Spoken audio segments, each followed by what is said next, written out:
وسهلا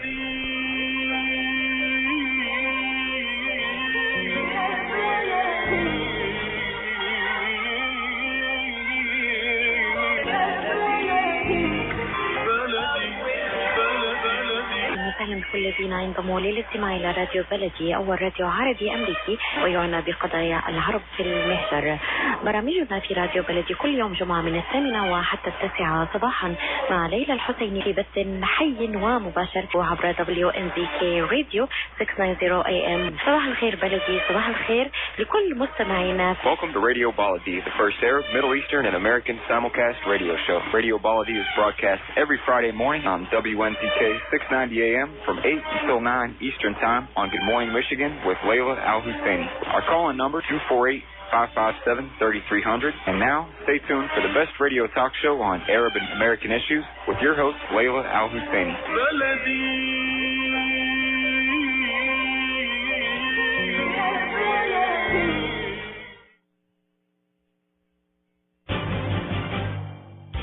This is Dr. Sahar Khamis.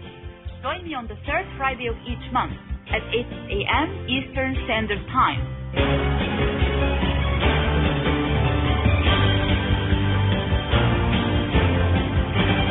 I'll be discussing some of the most important current political, economic, and social issues in my program, The Bridge. On Radio Baladi, on America's Voice of the Arab, WNZK 690 AM and WZMV 700 AM. Good morning, everybody. This is your host, Dr. Sahar Khamis, Associate Professor in the Department of Communication at the University of Maryland and an expert on Arab and Muslim media. We are discussing today interfaith dialogue, the rewards, the challenges, and future prospects. In today's troubled world, which witnesses many forms of conflict, extremism, violence, and hatred, there is a growing need more than ever before for engaging in interfaith dialogue, which is the best possible way to foster mutual understanding, respect, coexistence, harmony, and eventually peace. Therefore, it is important to understand the value of engaging in interfaith efforts and initiatives, the most important rewards and benefits which can result from them, the obstacles and challenges which can face them, and the future prospects for the expansion and growth. With me this morning discussing this important topic are three distinguished guests who have been inspirational leaders in the area of interfaith dialogue and in fostering effective engagement in interfaith efforts and initiatives. They are Reverend Mansfield Caseman, Mr. Daniel Spiro, and Dr. Hadiya Marahmadi. Reverend Mansfield Casey Caseman has served 40 years in interfaith ministries. His service included founding and administering non-profit organizations, networking with all sectors of community life, and serving on regional and national boards. Beginning with historic parishes in New England, Casey moved to Tallahassee, Florida, where he formed a new church and founded a statewide network for impacting the state legislature. In 1979, he moved to Maryland, where he revitalized Rockville United Church and incorporated community ministries of Rockville, administering shelters, group homes, elderly home care, emergency assistance, Latino outreach and language programs, community-based clinic, and political advocacy. He is interfaith community liaison for the county executive in Montgomery County and serves on the board of the Civilizations Exchange and Cooperation Foundation. My second guest, Mr. Daniel Spiro, works full-time as an attorney and has devoted his career to investigating and litigating against corporate fraud. He coordinates the Jewish Islamic Dialogue Society of Washington, known as JIDS, and the Washington Spinoza Society, both of which he co-founded. He is active in working for peace in the Middle East and is the author of 3 books, including his most recent book, Liberating the Holy Name, A Free Thinker Grapples with the Meaning of Divinity. Our third guest, Dr. Hadiya Marahmadi, currently serves as the president of the World Organization for Resource Development and Education, known as WORD, a non-profit organization dedicated to reducing conflict between diverse societies. She's an expert in community-based programming that promotes social cohesion and builds resilience against violent extremism. She established the International Cultural Center, known as ICC, where people from diverse traditions perform community service together, participate in educational programs, and share in artistic expression in order to foster peaceful coexistence and social harmony. In recognition of her important work in interfaith relations, she was recently appointed to the Montgomery County Faith Community Advisory Council, whom she co-chairs, where she actually co-chairs the Faith Community Working Group known as FCWG, and directs its Prevention and Intervention of Violence Subcommittee. She is also a board member for the Montgomery County Collaboration Council for Children, Youth, and Families. I would like to welcome everyone to the show, and thank you so much for joining me this morning. Our pleasure. Thank you. And I would like to start with Reverend Casey Caseman and talk about your journey in interfaith dialogue. What got you really started and interested in engaging in this important type of work? Thanks, Sahar. It goes back to my father, who was a pastor. And as I think back over the years, it's extraordinary. This was back in the 50s when he made a point of reaching out and having clergy from other faith traditions in our home and ours in theirs. Then as a student, I took courses in interfaith relations, read the Bhagavad Gita, Upanishad's Quran, of course, Tagore and others. Read, Houston Smith, I think, is perhaps the greatest name beyond Arnold Toynbee and others in this whole field. That there was a lot of interest in, and even more than I think is maybe happening today, about 20 years ago, at least in the academic arena. And so then that got me involved on the grassroots level, working ecumenically and interfaith. That, once you get into that, it just goes on and on. Right. And Mr. Spiro, if I was to ask you the very same question, what got you initially interested in engaging in this type of interfaith work? Well, there's an old saying that you should think before you act. In my case, it's I write before I act. And my first book, which was a novel that I started working on prior to 9/11, but was published after 9/11, had absolutely nothing to do with Arabs or Muslims or Islam. And after 9/11, I said, that's terrible that I would write that book about the United States, about different peoples in the United States, and it would have nothing to do with Arabs or Muslims. So I started researching Islam, and it just, it transformed my life. And my second book had a lot to do with Islam, and after that came out, I had the idea of founding a Jewish Islamic Dialogue Society. And once JID started, I realized that, wait a minute, we have to make this part of a broader interfaith movement, because interfaith action and interfaith dialogue truly is the wave of the future. It's something that we need to do in order to stop, the problem of our day, which is polarization. And, I have felt like an interfaith Jew ever since. I can't take the word interfaith out of my sense of identity. And if I was to follow up on this question with you, Mr. Spiro, Jewish-Muslim relations in particular need special attention, and more so than ever before, taking into account the unfortunate extremism and violence and hatred and wars and conflicts that we are witnessing in today's troubled world. Would you say a word about the particularity and uniqueness of Jewish-Muslim relations and the need to actually work on cementing them and improving them? Yes, it's fascinating because Judaism and Islam are eerily similar in so many ways. Language, philosophy of God, so many ways. And yet, because of the conflict in the Middle East, Jews and Muslims have become largely alienated from one another.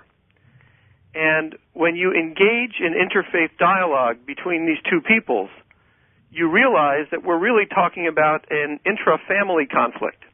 And that's why at JIDS we use the word cousins. In fact, Dr. Kamis and I refer to each other as cousin. It's crazy that we would view each other as enemies when we're really part of the same family in the house of Abraham. And the more we learn about each other, the more we realize our similarities, and the more we embrace the differences that we do have. Excellent.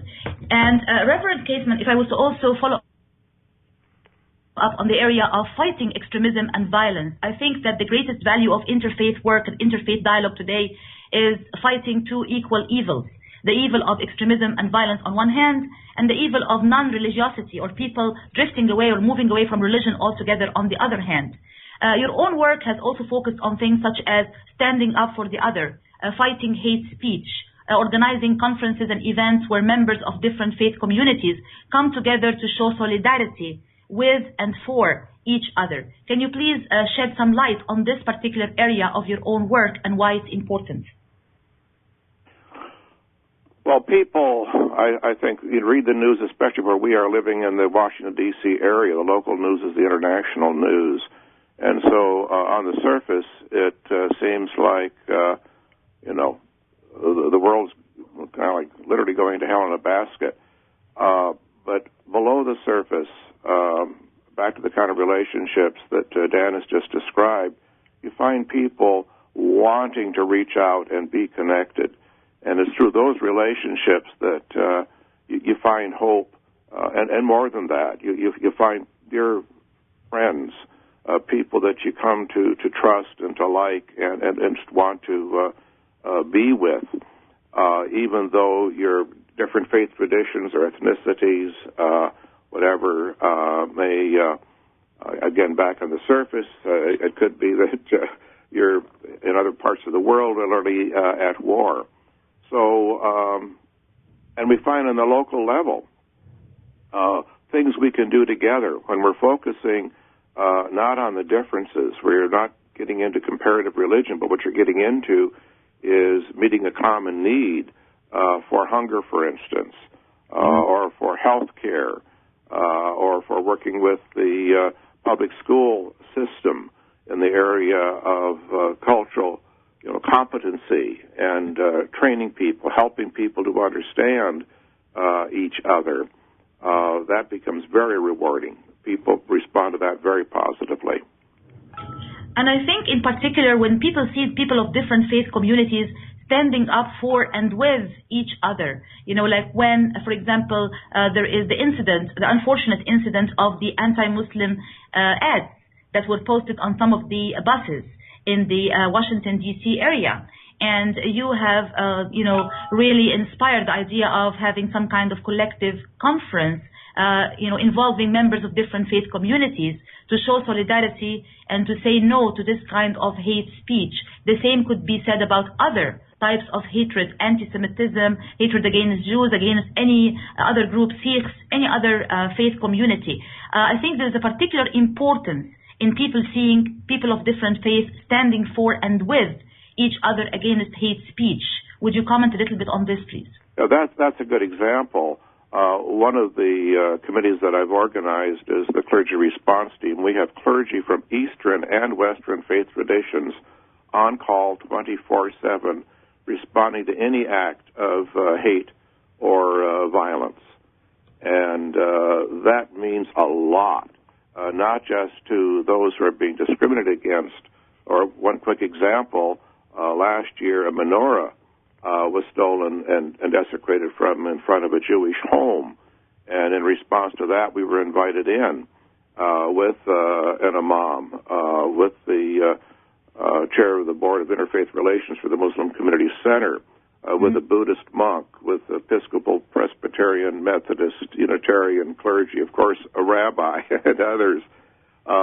That meant a lot, not just to that family, but the word gets out then with regard to what we're doing, and people find that to be very, very hopeful. And then with regard to the anti-bus ads, it's interesting. At first, the greatest resistance came from the Muslim community, because they just weren't wanting to make a big deal out of this. And at the end, I think, they came to realize, wait a minute, they had no idea that they had the support of all the other faith traditions and communities in the greater Montgomery County area.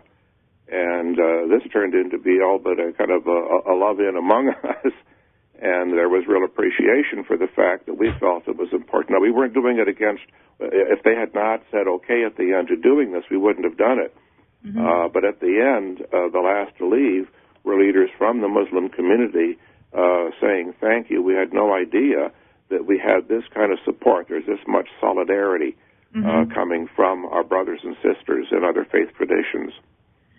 Absolutely, and when you see this kind of solidarity, it definitely helps people and encourages them to stand up and to speak up and to take a united stand against hate speech and hate action, so that things do not get swept under the rug, which is never a healthy approach when you're right. And you see that we're one human family. Absolutely.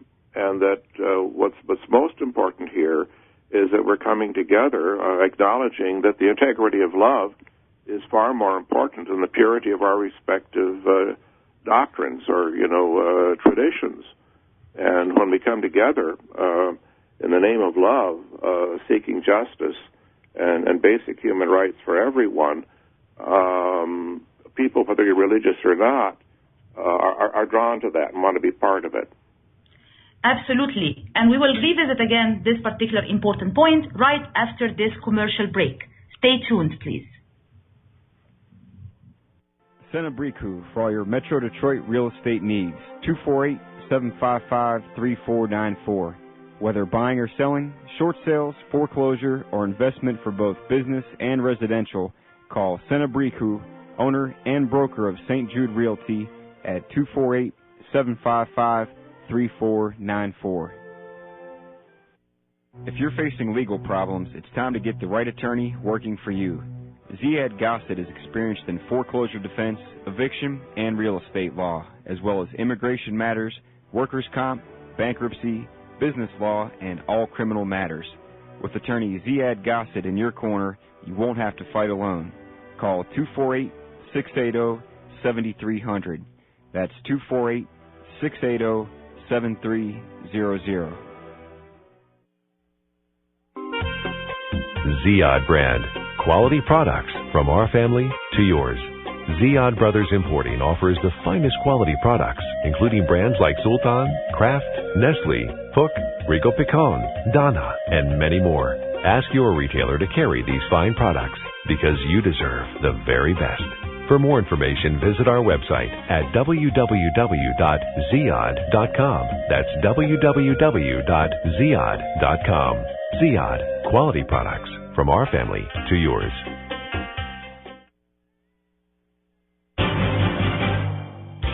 This is Dr. Sahar Khamis.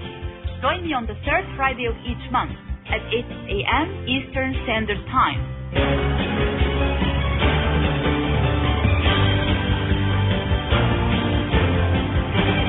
I'll be discussing some of the most important current political, economic, and social issues in my program, The Bridge.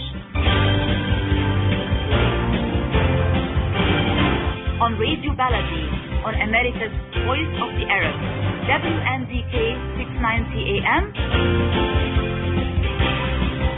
and WZNZ 700 AM. Welcome back to the show, everybody. This is your host, Dr. Sahar Khamis, and with me this morning are three distinguished leaders in the area of interfaith dialogue, Reverend Casey Caseman, Mr. Daniel Spiro, and Dr. Hidayah Rahmadi, discussing the important topic of interfaith dialogue, the rewards, the challenges, and the future prospects. And Mr. Spiro, if I was to talk to you about the most recent event that was really organized by JID, which dealt with the very sensitive issue of the recent or the really troubling war that took place in Gaza, a topic that not very many groups would be inclined to touch because of its sensitivity. Yet, I know that JID organized a very effective and very rewarding dialogue around this sensitive issue. Tell me a bit more about this, please. Well, yes, I think it was a feather in our cap that we tried this, and it did succeed, because this was when the bombs were dropping. And the sensitivities were at the greatest degree that I've seen in years. People were dying on both sides, particularly in Gaza. And there were those who said we should not have a dialogue at this time because it would become explosive. Others said, we will be very fortunate if punches are not thrown, even if nothing is learned. Mm-hmm. And in fact, it was a very civil dialogue. We started out with prayers. We then had small group discussions where there was really, if somebody had said something that had been offensive, it would have been kept within a small group.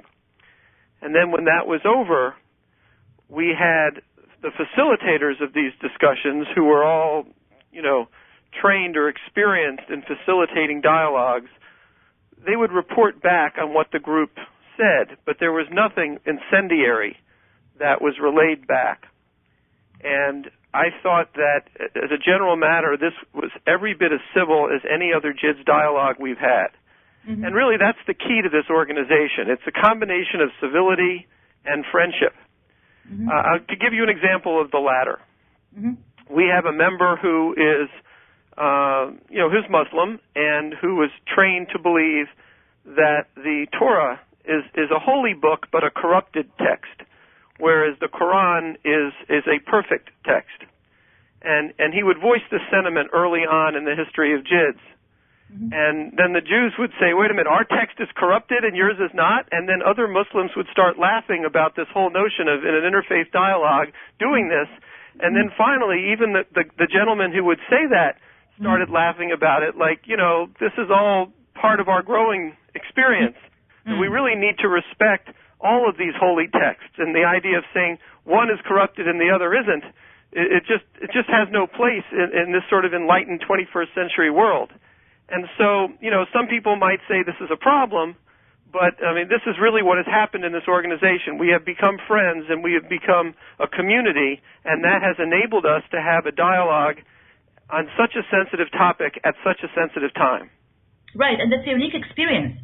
Not very many people would dare, as I said, to actually hold this kind of event in the first place, but I was there, and I was very impressed as a participant in the event with the level of civility and friendship, and also the positive dialogue and the lessons that were learned from it.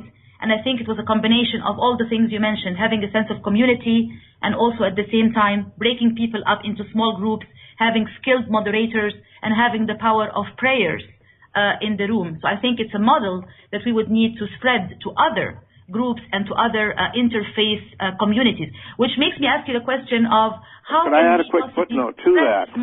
Namely that, you see, that was possible during a time of war. Mm-hmm. Because of all that Dan and others have invested in this over the years. Here you have people who are literally holding each other in prayer. Mm-hmm. The email exchanges that went on for weeks in advance of this event, oh my goodness. So there's a commitment there, you see. These are friends working together, and they're not going to let anything, including war, really, get between them. Mm-hmm. Yeah, if we're going to export this model mm-hmm. to other cities and other countries, mm-hmm. it is imperative that there is a core group of people from different faiths who have each other's back. Yes. And who will allow each other to say things that they disagree with and still respect them and yes. still believe in the marketplace of ideas concept to the point where they would say, look, say what you have to say. Be intellectually challenging. Don't worry about offending me because I know your heart is in the right place. Mm-hmm. And if we foster that and if people continue to be committed to the organization, we can export this model and should export this model to every city in this world. But it does require this commitment. Absolutely. Absolutely. Right. Reverend Caseman, if I was to ask you about the other side, meaning some of the challenges, some of the obstacles that people who engage in the effort of interfaith dialogue might sometimes come across in their journey to do this kind of great work, what would be some of the most important challenges and obstacles?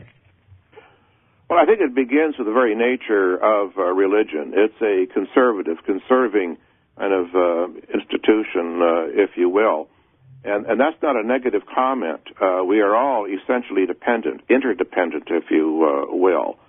So it serves a very real need. But now, in times of stress and strain, which is what we're living in today, it makes it all the easier then for people. In fact, they kind of naturally gravitate, out of the name of a need for safety and security into simplicity. And that's where the extremists in all of our faith traditions come to the forefront, creating some real problems. And so when you're operating out of fear and looking just for simple answers and are prepared to hate others or define yourself over against others, that's perhaps the most serious obstacle and problem that we face. On the other hand, people seeing that, and I think that we have extremism today to the point where people say, "Wait a minute, that is beyond the pale." That can also serve then to bring people together around the kind of dialogue that we've just discussed. Some people are also just afraid of facing themselves. You don't get into this. You don't go through what Dad just described with his Muslim friend. You need to be prepared to get beyond your comfort zone and be in a place where you can even get to the point of laughing instead of being defensive with regard to your own position. But that requires a level of not just intellectual, rational approach to it, but emotional maturity. Does that help? Yes, absolutely. And my question, follow-up question, can you recall one particular obstacle or challenge that you particularly came across personally in your own journey of interfaith work, and how did you actually, overcome it, or were able to, succeed in confronting it? Well, that's what I'm doing every day. Most clergy, by their nature, are busier than most.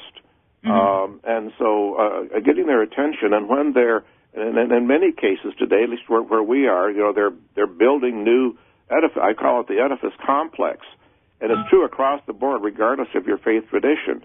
You get caught up in capital fund campaigns and in thinking the most important thing is adding membership and stewardship, bringing in the monies to grow your program. And then it becomes pretty, why then would you make time?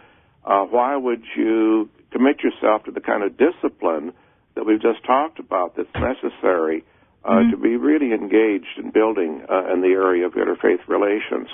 But more of that's happening, and the way we're overcoming resistance and attracting people beyond their other priorities is by focusing on issues that they acknowledge are central to their faith and see as a real need in the community.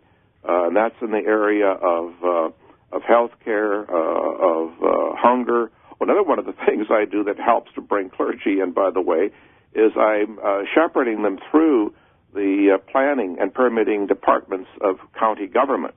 They often jump in and they think, now we're going to buy this land and go on without knowing what the rules and regulations are within county government and get into big trouble.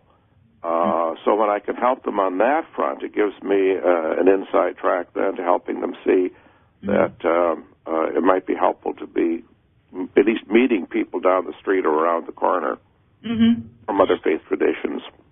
Right. And my last question to you, Reverend Caseman, very briefly. When you talk about the future prospects for interfaith dialogue, are you optimistic about the expansion of these types of efforts in the future? And if so, what could make us all optimistic about how and why this can spread and become bigger and larger and more powerful? Oh, yes. Yes. Our youth today, they're far less parochial. And youth today are looking, it's by their nature to be looking critically at their own, parents, whatever they've had in their past as a child, moving at least into adolescence. But beyond that, they're wanting to be part of a larger community. Our grandchildren have so much to teach me along this line. They just, I mean, what to our generation, my older generation, are barriers to them. They can literally laugh at that. It doesn't, it doesn't exist. And the more you get involved in this, you see, it expands your consciousness, your spiritual consciousness, and you begin to see that we're essentially spiritual beings having a human experience. So what we gather from other faith traditions then deepens our own life, brings us, into the core, which is love, and through that we see that we're essentially interrelated and interdependent. And I think Dan will testify to this as well. In many of the different groups that we have now, people will identify themselves as saying, we're interfaith. They don't want to be identified with a particular faith tradition because they're at the point of realizing that their own spiritual well-being is based, and they're drawing from sources from different faith traditions. And I see that growing. I would agree that I've seen those people in my organization and others, but I personally, for me, resist that. I call myself a Jew. You will not see me at an interfaith organization without my yarmulke on.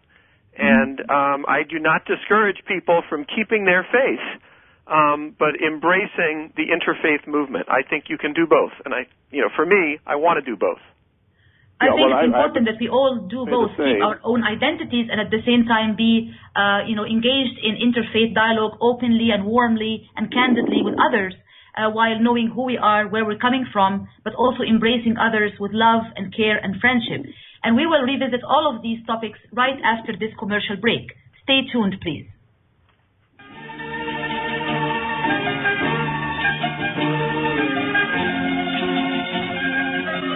مؤسسة الحياة للإغاثة والتنمية في مدينة ساوثفيلد في ولاية ميشيغان، المؤسسة الرائدة في العمل الإغاثي والإنساني. مؤسسة الحياة ومنذ 20 سنة تقدم العون للفقراء والمحتاجين والمتضررين بسبب الكوارث الطبيعية أو الحروب في شتى أنحاء العالم. كما تقوم مؤسسة الحياة بكفالة الأيتام والعوائل الفقيرة وحفر آبار المياه في مناطق الحاجة، وأيضا تقوم مؤسسة الحياة بتزويد المشافي والمستوصفات الصحية بالأدوية والمعدات الطبية وإنشاء مدارس وعيادات طبية في أقطار عديدة من العالم. مؤسسة الحياة مرخصة للعمل في الولايات المتحدة الأمريكية، وجميع التبرعات معفاة من الضرائب. اتصلوا بمؤسسة الحياة للإغاثة والتنمية على رقم الهاتف المجاني 1-800-827-3543 أو زوروا موقعهم الإلكتروني على www.lifeusa.org.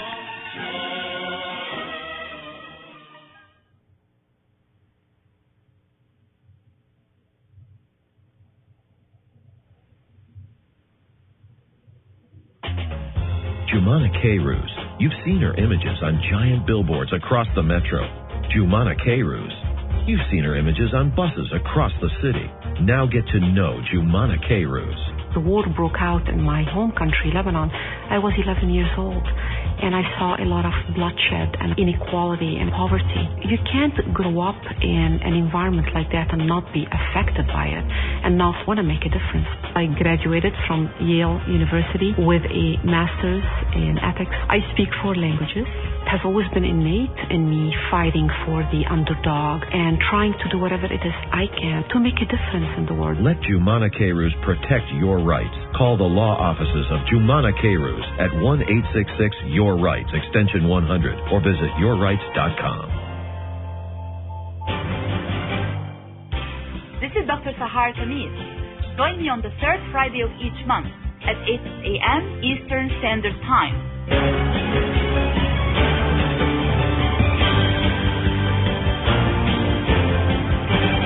I'll be discussing some of the most important current political, economic, and social issues in my program, The Bridge.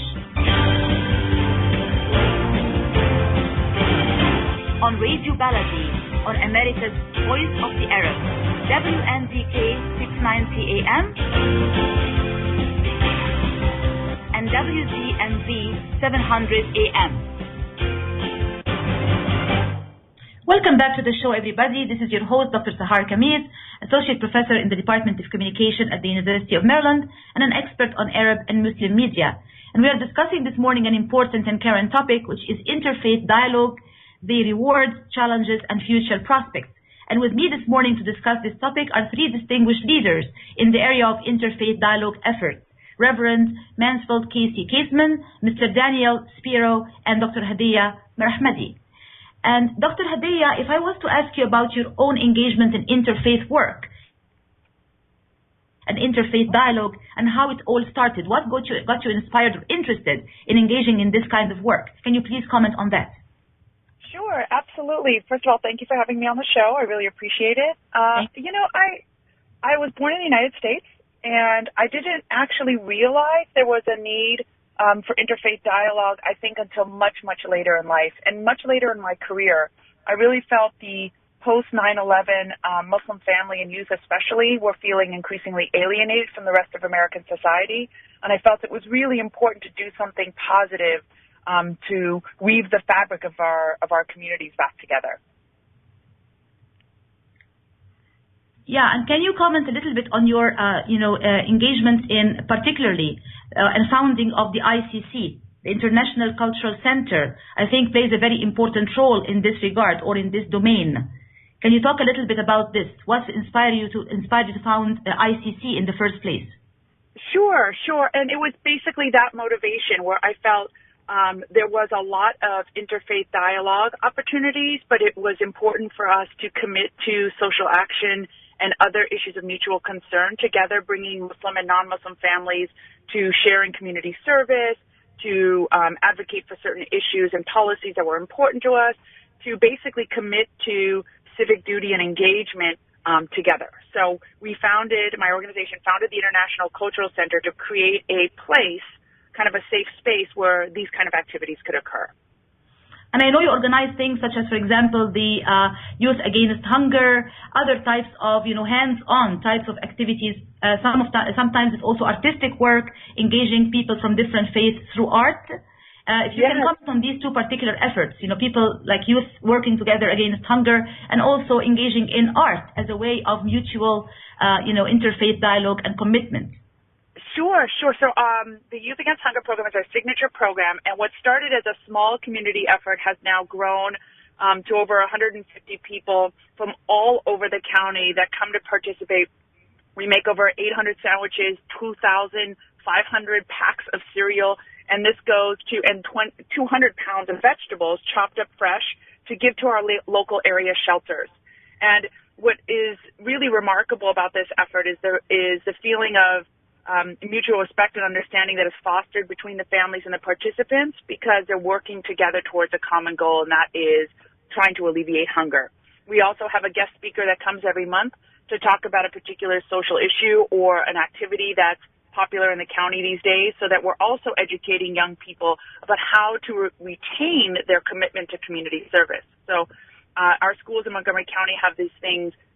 They're required to commit to social service learning hours, but we want to make sure we instill this sense of commitment to community service way beyond their school days. And so we educate them about other activities that are going on in the county so they find their passion in terms of community service. And the Just Art program is, again, bringing our young people together to commit an artistic media product to represent a particular value or an issue of concern to them. So we've done the themes of alienation, the issues of hunger, whatever social issue that the kids want to address, and they do it either through public service announcement, making their own videos, or some other artistic media format. And again, we're bringing diverse participants together so that they can appreciate one another's perspectives, but hopefully also foster new friendships.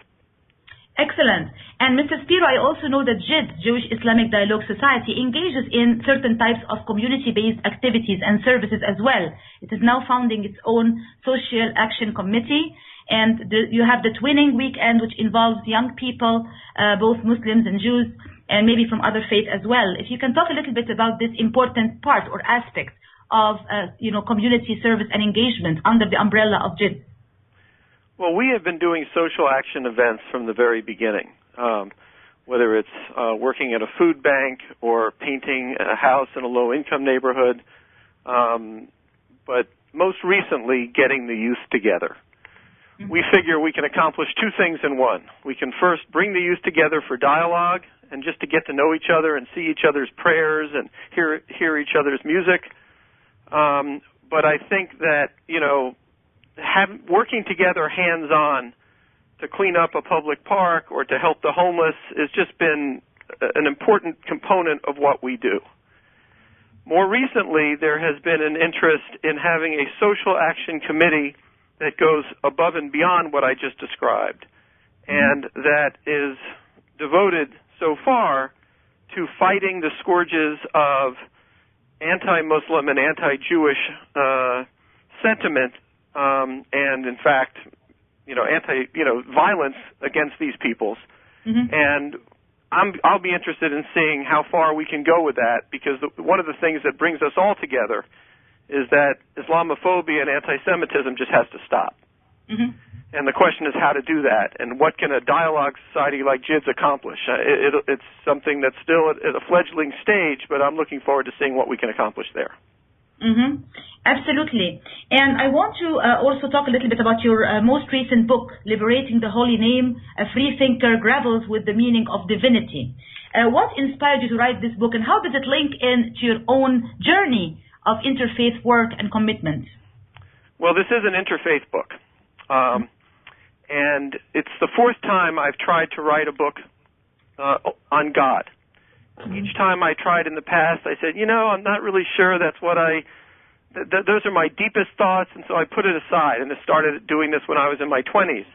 And finally, when I was in my late 40s several years ago, I said, I'm going to have to do this, because I don't know if I'll have another chance. And it's really an attempt to make, God and religion a unifying force rather than a divisive force, hence the word liberating the holy name. Because so many people have gotten turned off to religion because they don't believe in a very specific conception of God. And one of my points in the book is maybe they don't have to believe in a certain conception of God in order to be open to the idea of divinity. So I trace my own journey, which largely includes being exposed to Christianity and Islam, as well as, Western philosophy and Judaism, of course, to explain how I've come to my own views of God and how I can have a very, in some respects, conventional relationship with God while still challenging some of the ideas that are commonly challenged in our society. So I encourage all people to grapple with this word, because so many people are getting turned off to religion because they can't connect with that word. And we can't disregard this anymore. We can't ignore it. We can't just blame it on people who don't care. We religious people need to really grapple with that. And as we were talking about it before, earlier in the program, we need to fight two equally mutual, evils: the evil of extremism and fanaticism and violence on one hand, and the evil of non-religiosity and completely denouncing or even sometimes stigmatizing religion on the other hand. Can you talk a little bit about how your book and your own work tries to fight these mutual coexisting evils? Well, yes. I mean, the book is dedicated to people who fight both religious fanaticism and religious apathy. And what I'm trying to do is explain how, by broadening our concept of God to refer to the ultimate, and by making our search for God a search for the ultimate, we can stop fighting about, whose scripture is right and who can completely describe God, and start turning into an exercise in exploring truth together, exploring the mystery together. And I analogize this to when people are in college and they have different views about politics and religion, but everybody seems to get along and talk about this because they're still just sort of learning who they are. So they're really open to different ideas. And yet something happens when people become adults. They start to close their minds. They start to say, my view of God is right and yours is wrong, or I don't believe in God, or whatever it is. And then all of a sudden it's like shutting the door. And so what I'm trying to do in this book is opening the door. And can I use this, by the way, to respond to what Reverend Caseman said about the challenges of interfaith, because I think it's related. Please go ahead. I think part of the problem is we have an incredible amount of apathy in our society regarding religion. Now, I blame a lot of this towards the fact that a lot of people don't care about God. But whether you agree with that or not, there's no question that there's a lot of apathy regarding religion. Mm-hmm. And when you take the people who are apathetic about religion and you add to them the people who love their religion but love it because it's comfortable, it's comfort food, and they don't want to venture beyond their comfort zone. And then you realize that when they do go to synagogue or church or their mosque, maybe their clergy are so busy doing their own things that they don't have time to really encourage them to go out of their comfort zone and address these very difficult topics.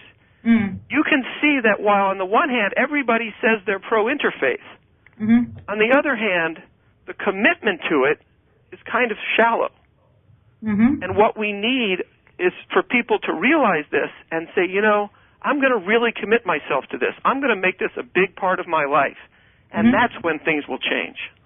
Absolutely. I totally agree with you. And we will revisit all of these important topics right after this commercial break. Stay tuned, please.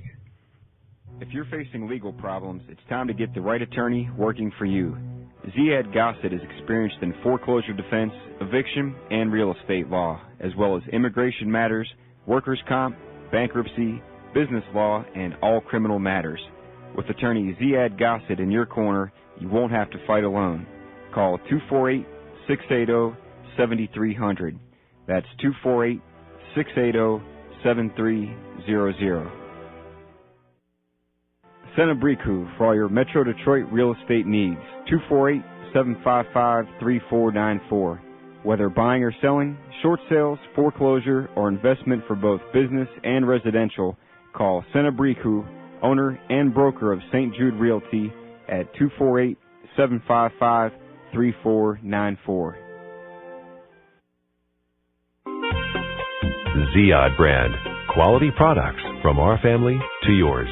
Ziad Brothers Importing offers the finest quality products, including brands like Sultan, Kraft, Nestle, Hook, Rico Picon, Donna, and many more.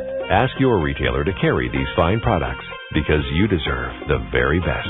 For more information, visit our website at www.ziad.com. That's www.ziad.com. Ziad, quality products from our family to yours.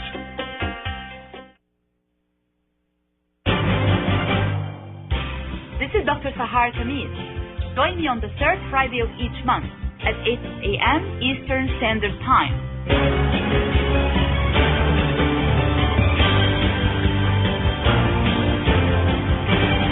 I'll be discussing some of the most important current political, economic, and social issues in my program, The Bridge. On Radio Baladi, on America's Voice of the Arab, WNDK 690 AM and WZMV 700 AM. Welcome back to the show, everybody. This is your host, Dr. Sahar Kamiz. We're discussing today interfaith dialogue, rewards, challenges, and future prospects. And with me this morning discussing this important topic are three leaders in the area of interfaith dialogue, Reverend Caseman, and Dr. Hadiya Rahmadi, and Mr. Daniel Spiro. And Dr. Hadiya, besides your work with ICC, or the International Cultural Center, you have also been appointed to the Montgomery County Faith Community Advisory Council, where you co-chair the Faith Community Working Group and direct the Prevention and Intervention of Violence Subcommittee. And I want to particularly focus on this last part, your work in the area of intervention and prevention of violence and extremism. Can you comment a little bit about your work in this particular area?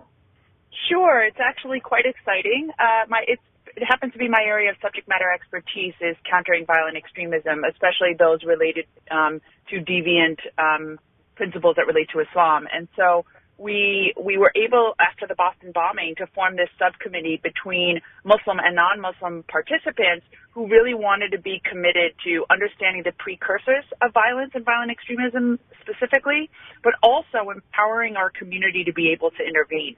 And what I think is such an important sign of success is that our Attorney General, the National Attorney General Eric Holder, recently announced that they would be implementing programs very similar to ours across the country, basically empowering communities to intervene and really kind of giving a stamp of approval to the model and how important it is to have diverse communities and the whole community in a geographical location committed to understanding violence and preventing it.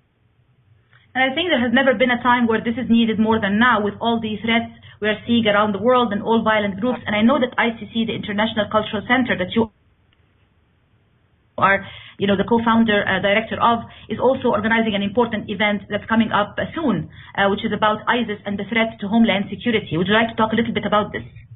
Sure. So we have an event on October 8th from 5 to 8 where we're bringing an expert panel of discussants to explain how unfortunately, vulnerable people in the United States have been recruited to become foreign fighters overseas. The kind of issues they're experiencing. We'll show some of the videos of what the propaganda that's been released that entices them to travel, so people get a sense of what kind of impassioned plea they're being subjected to on the internet. It's really important that we give these kind of real-life examples, we believe, to community members so they know what things to look out for. And then we will have the cross-cultural table of Canada coming to do what they call storytelling in violent extremism, where they will act out the life of a young person that was recruited into violent extremism, both from a non-Muslim perspective and from a Muslim perspective. And then it gives the audience a really interactive way to respond to the story and see what were the points of intervention, what could have been done differently to prevent the outcome, which is a real-life set of facts that have occurred for an individual. Excellent. I think it's very important that instead of, hiding things or, just putting things under the rug and not confronting them, that we come face to face with some of these unpleasant and harsh and troubling realities of, recruiting young people into violent groups or extremism and what could really be done about it. And I think that the International Cultural Center, by organizing such an event, is really helping a lot in terms of bridging some of the most needed gaps between community, law enforcement, people who are working in the area of interfaith and countering violence and extremism. But that's not all you do. You are also a board member for the Montgomery County Collaboration Council for Children, Youth, and Families as well. And can you talk a little bit about the importance of this and how it links to your interfaith journey? Absolutely. The Collaboration Council has been in existence for many years. It's a quasi-county body, I'd like to say, because it is mandated by law to be created as a local management board for services for at-risk families. And I joined the board, and I was appointed by the county executive, but it's been an amazing experience to learn how we prevent and intervene and assist those suffering from violence in other contexts. So I'm very familiar and I'm very engrossed in the context from a Muslim perspective. So it's been a really great experience to learn how American society tackles this from a different perspective. In other words, for gang violence, reducing the school-to-prison pipeline, dealing with delinquency, how do you provide services to families that are hard to reach, those that are excluded or disassociated from the rest of society. And they do really important work helping these children and helping these families. And so I'm really honored to be part of it and to have that kind of learning experience that I can then use to inform my work at the International Cultural Center at Word. Excellent. Seems that you have a lot on your plate and you are juggling so many balls there. Yes, that's quite a number of them. Mr. Spiro, we talked earlier in the previous part of the program about some of the obstacles and challenges that confront people who work in the area of interfaith dialogue. If you can tell us briefly some of the obstacles and challenges that you personally came across in your own journey of interfaith dialogue and how you were able to overcome them. Well, there have been a few. For one thing, I remember a situation where I'll just be very specific. Sunni Muslims said that if we talked about Ahmadiyya Islam, they would leave the group. Mm-hmm. And so we had to some degree, back off, mm-hmm. and then bring in our Ahmadiyya community gradually. And now I think things are good again. But that was a challenge. Mm-hmm. We also had people talk about how if you don't believe in our faith, you're going to go to hell. And a lot of people left the group. But there are those who stayed, and then we realized that we had to take on, at first, maybe more gentle topics, and then we worked into the more serious topics, the theology, the Arab-Israeli conflict, or should I say Palestinian-Israeli conflict. We brought those in later on. I think that generally it has been a learning experience. We've realized that you do have to go kind of slow at first and build that community, build that set of friendships. But once you do that, you can take on pretty much anything. And it's really been an exercise in patience.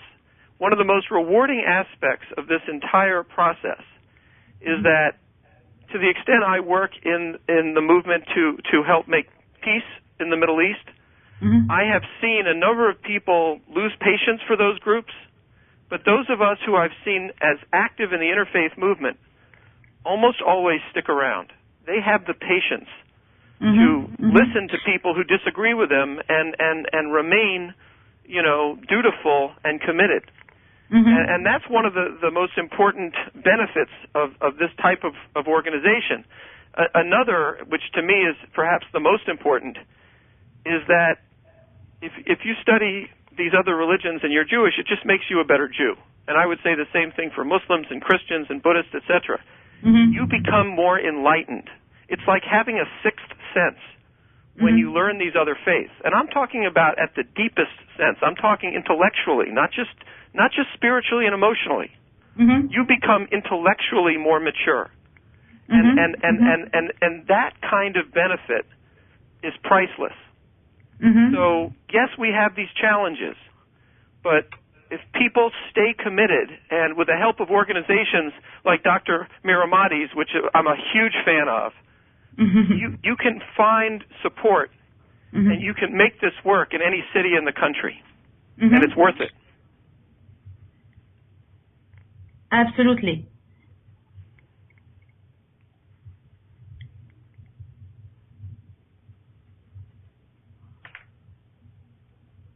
Hello? Yes, hello. So, Dr. Hadiya, if I was to ask you also the question about future prospects, what could be the future prospects for interfaith dialogue from your own point of view? I mean, I think the prospects are fantastic. It's been wildly successful to get people committed to issues of mutual concern, whether it is poverty or hunger or healthcare, and advocating for certain issues in our county in terms of the permitting process that Reverend Caseman mentioned.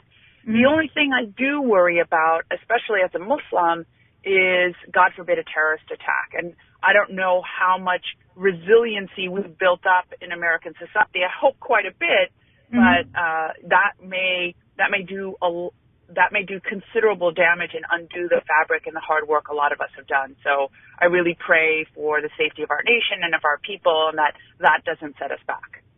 Absolutely. I totally agree with you, and I share with you this prayer, and I also share a prayer for the continuation, the completion, and the expansion of the great work that all of you are engaged in order to foster and boost interfaith dialogue at a time when it is most needed. We're coming to the very end of our program this morning. I'm your host, Dr. Sahar Khamis.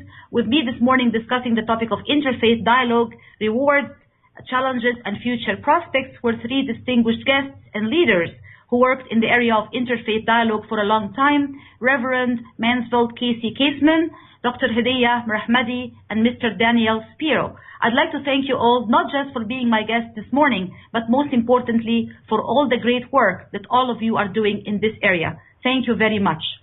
Thank you, Dr. Smith. Thank you, and thanks to all our listeners this morning. Thank you, and we're going to look forward to being with you again in another program. Thank you, and goodbye.